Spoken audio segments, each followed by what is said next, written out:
MKR पर आप सभी का स्वागत है। इस वीडियो में करेंगे क्लास 9 की एक्सरसाइज 10.1 का क्वेश्चन नंबर 1। क्वेश्चन नंबर 1 में कहता है a traffic signal board indicating school ahead is an equilateral triangle with side A. Find the area of the signal board using Heron's formula if its perimeter is 180 centimetre what will be the area of signal board.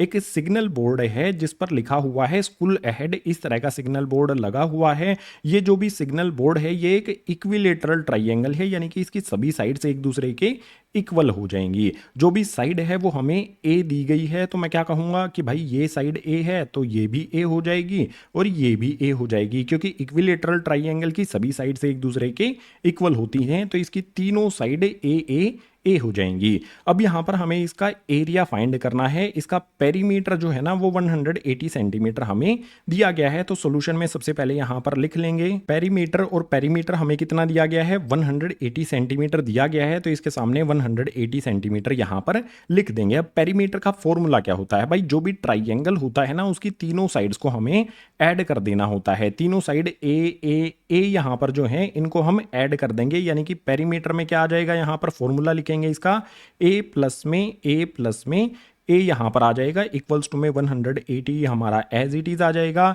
यहां पर ए plus में ए करेंगे तो ये हो जाएगा मेरा 3a equals to में आ जाएगा 180। अब यहां पर मुझे a की वैल्यू फाइंड कर लेनी है। a की वैल्यू कैसे फाइंड करेंगे, a इक्वल्स टू में 180 एज इट इज 3 यहां पर मल्टीप्लाई में है a के साथ, दूसरी तरफ शिफ्ट कर देंगे हो जाएगा डिवाइड में। 3 से 180 को कैंसिल करूंगा, 3 6 जा होता है 18। उसके बाद जो ये वाली 0 है 6 के पीछे एज इट इज लगा देनी है। a की वैल्यू मेरे पास यहां पर आ जाती है 60, यानी कि जो भी ट्राइंगल की साइड है सभी की सभी साइड एक दूसरे के इक्वल हैं और सभी की वैल्यू कितनी है यहां पर a इक्वल्स टू में 60, यहां पर भी a इक्वल्स टू में 60 और यहां पर भी a इक्वल्स टू में 60। सभी साइड्स की वैल्यू मेरे पास 60 आ जाती है। अब मुझे साइड पता चल गई। अब मुझे क्या करना होगा, हीरोन्स फॉर्मूला अप्लाई करना होगा। भाई हीरोन्स फॉर्मूला के लिए मुझे जरूरत क्या होगी, मुझे जरूरत होगी सबसे पहले तो फॉर्मूला यहां पर लिख लेता हूं, एरिया यहां पर लिखता हूं मैं। ट्राइंगल के एरिया का फॉर्मूला क्या होता है, हीरोन्स फॉर्मूला हमें लिखना है, तो यहां पर आ जाएगा मेरा s, उसके बाद s माइनस में a, उसके बाद फिर से यहां पर आ जाएगा s माइनस में b, उसके बाद आ जाएगा यहां पर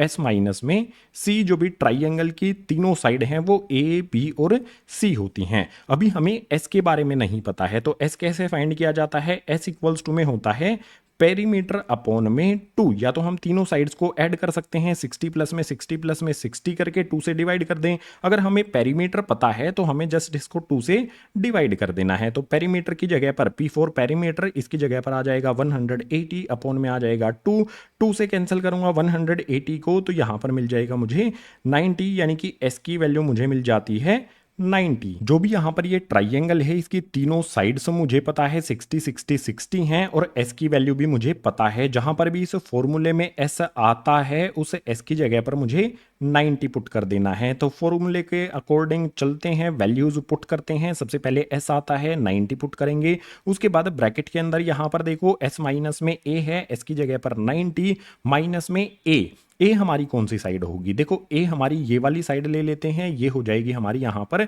60 फर्स्ट वाली साइड है, ठीक है, ये हमारी फर्स्ट वाली साइड है, a हो जाएगी। इसके बाद s माइनस में b है, तो s की जगह पर तो हमेशा 90 हमें रखना है, उसके बाद माइनस का साइन लगा करके b की वैल्यू हमें पुट करनी है। अब देखो ट्राइंगल की तीनों साइड हमारी 60 60 60 डिग्री ही आ रही हैं, तो हम क्या करते हैं, पहली साइड हमारी ये हो गई, दूसरी वाली साइड ये ले लेते हैं, यानी कि b की वैल्यू अब हमें 60 पुट करनी होगी। यहां पर b की वैल्यू 60 पुट कर देते हैं, उसके बाद s माइनस में c है, s की जगह पर आ जाएगा 90, c की जगह पर फिर से क्या करना होगा, हमें जो साइड बची है उसकी वैल्यू पुट करनी होगी। कितनी है, यहां पर 60 है, तो यहां पर 60 पुट करेंगे, उसके बाद ब्रैकेट क्लोज करके सोल्व करेंगे। यहां पर कैलकुलेशन हमारी रह जाती है, जस्ट 90 यहां पर आ जाएगा। अब हर एक ब्रैकेट के अंदर आपने देखना है 90 माइनस में 60, 90 माइनस में 60, 90 माइनस में 60, 90 में से 60 को सब्ट्रैक्ट करेंगे तो हमें मिल जाएगा गाइस 30, फिर से सब्ट्रैक्ट करेंगे तो फिर से 30 मिलेगा, और फिर से सब्ट्रैक्ट करेंगे तो फिर से हमें 30 यहां पर मिल जाएगा। अब जो भी हमारी ये वैल्यूज मिल रही हैं ये सारी की सारी वैल्यूज एक दूसरे के साथ मल्टीप्लाई है, देख सकते हो 90 और ब्रैकेट के बीच में कोई भी साइन नहीं है, इट मीन्स मल्टीप्लाई होगा। इन दोनों ब्रैकेट्स के बीच में भी कोई साइन नहीं है, इट मीन्स मल्टीप्लाई होगा। हम फैक्टर्स कर लेते हैं गाइस, फैक्टर्स कैसे करेंगे? देखो जो 90 है उसको मैं किस तरह से लिख सकता हूँ? मैं लिख सकता हूँ 3 मल्टीप्लाई में 3 मल्टीप्लाई में 10 मैं इसको 90 को इस तरह से लिख सकता हूँ। 3 को 3 से मल्टीप्लाई करूंगा 9, 9 को 10 से मल्टीप्लाई करूंगा तो 90 मेरा बन जाएगा। इसी तरह से जो यहाँ पर मेरा 30 है इसको मैं कैसे लिख सकता हूँ? यहाँ पर मैं इसको लिख सकता हूँ 3 मल्टीप्लाई में 10, 3 को 10 से मल्टीप्लाई करूंगा तो मेरा ये वाला 30 बन जाएगा। इसी तरह से इस 30 को और इस 30 को भी मैं कैसे लिख सकता हूँ? यहाँ पर मैं लिख सकता हूँ 3 मल्टीप्लाई में 10 30 हो जाएगा, फिर से मैं लिख दूंगा 3 मल्टीप्लाई में 10, ये भी यहाँ पर 30 मेरा हो जाएगा।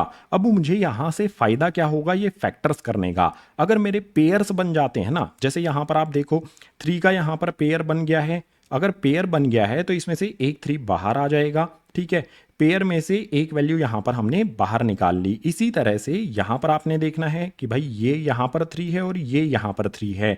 यहां पर भी देख सकते हो 3 का हमारा पेयर बना है तो इनकी एक वैल्यू बाहर आ जाती है, तो मल्टीप्लाई में यहां पर आ जाएगा 3। इसी तरह से नेक्स्ट पेयर अगर हम बना के देखें तो अकेला यहां पर 3 बचता है। भाई 3 के जितने पेयर बन सकते थे बना लिए हैं। अब 10 के पेयर्स पर आ जाओ। देखो यहां पर हमारा जो 10 है आया है और यहां पर भी हमारा 10 आया है। यहां पर हमारा 10 का पेयर बन रहा है तो 10 आ जाएगा रूट से बाहर। इसी तरह से यहां पर आगे देखो, यहां पर भी 10 का पेयर बन रहा है। मैंने 10 का जो पेयर बन रहा है उसको ग्रीन लाइन से अंडरलाइन भी कर दिया है। यहां पर हमारा 10 का पेयर बना है तो 10 यहां पर बाहर हमारा आ जाएगा। रूट के अंदर बचा क्या है? कौन सी वैल्यू अंडरलाइन नहीं हुई है? हमारा ये वाला 3 अंडरलाइन नहीं हुआ है, अकेला है, ये पेयर नहीं बन रहा है तो ये रूट के अंदर ही रहेगा। अब इनको कैलकुलेट कर लेंगे। 3 को 3 से मल्टीप्लाई करेंगे तो भाई ये हो जाएगा मेरा 9। उसके बाद मल्टीप्लाई का साइन लगा लेंगे, 10 को 10 से मल्टीप्लाई करेंगे तो ये हो जाएगा मेरा यहाँ पर 100 और रूट 3 मेरा एज इट इज चलता रहेगा। 9 इंटू में यहाँ पर क्या करना होगा हमें? 100। 9 को 100 से मल्टीप्लाई करेंगे तो ये हो जाएगा 900। उसके बाद रूट 3 एज इट इज हमारा आ जाएगा। जो भी यहाँ पर हमारा ये बोर्ड है, सिग्नल बोर्ड जिस पर स्कूल अहेड लिखा हुआ है, इसका एरिया कितना हो जाएगा? हीरोन्स फॉर्मूला का यूज करके 900 रूट 3 और जो भी इसकी वैल्यूज हैं वो सेंटीमीटर में दी गई हैं तो यूनिट क्या हो जाएगी? Centimetre square. ये हो जाएगा हमारे क्वेश्चन नंबर 1 का आंसर। क्वेश्चन नंबर 1 हो जाता है कंप्लीट।